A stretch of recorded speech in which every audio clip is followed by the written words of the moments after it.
Assalamualaikum warahmatullahi wabarakatuh.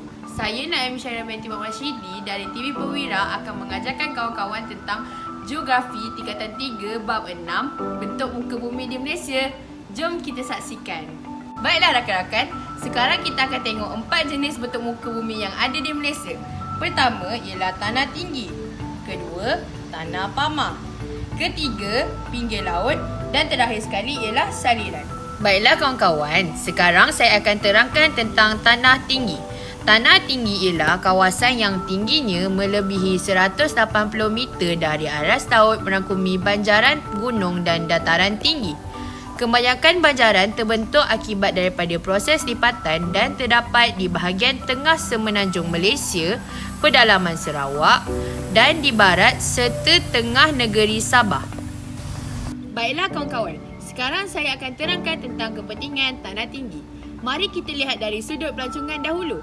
Suhu yang nyaman dan pemandangan yang indah menjadi tarikan untuk aktiviti pelancongan. Contohnya, Bukit Bendera, Cameron Highland dan Gunung Kinabalu di Sabah.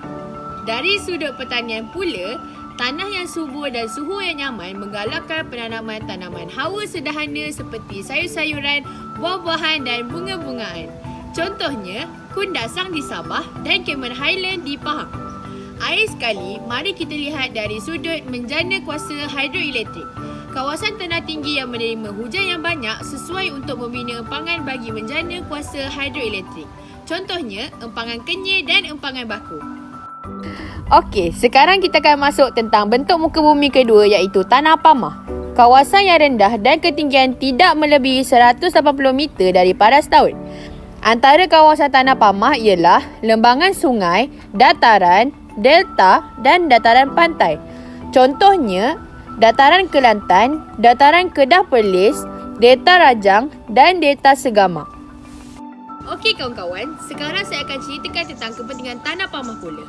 Kepentingan tanah pamah dari sudut penempatan ialah kawasan tanah pamah di Malaysia sering menjadi tumpuan penduduk. Penempatan banyak dibina di kawasan tanah pamah kerana tanah yang rata dan rendah. Seterusnya, kita masuk dari sudut perhubungan dan pengangkutan. Tanah pamah yang rata dan mendatar sesuai untuk pembinaan jalan kereta api dan jalan raya kerana kos pembinaan jalan yang lebih murah. Kemudian, kita akan lihat dari sudut pertanian pula. Tanah pamah juga sesuai untuk penanaman padi, getah, kelapa sawit dan nanas.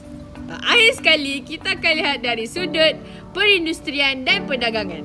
Tapak perindustrian sesuai dibina di kawasan tanah pamah kerana kos pembinaannya yang lebih rendah. Kemudian, kita akan lihat bentuk muka bumi yang ketiga iaitu pinggir laut.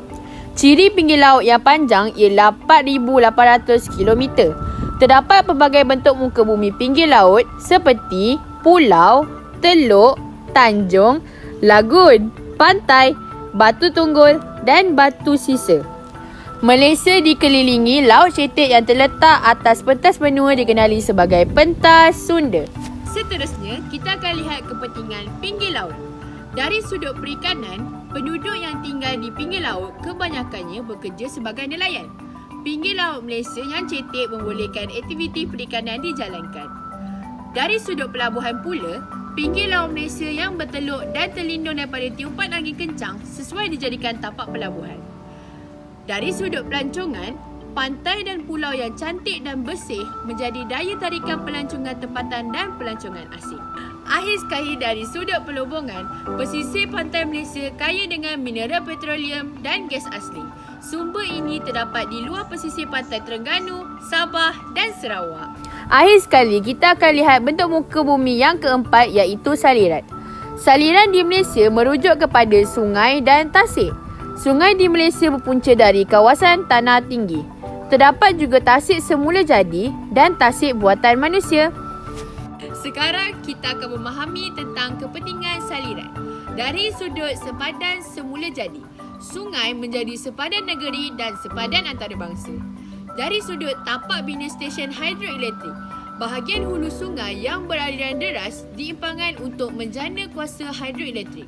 Dari sudut pengangkutan dan perhubungan, sungai menjadi penghubung antara pedalaman dan bandar. Sungai digunakan untuk mengangkut kayu balak dari kawasan pedalaman ke kilang papan dan pelabuhan. Akhir sekali, kita akan lihat dari sudut sumber protein.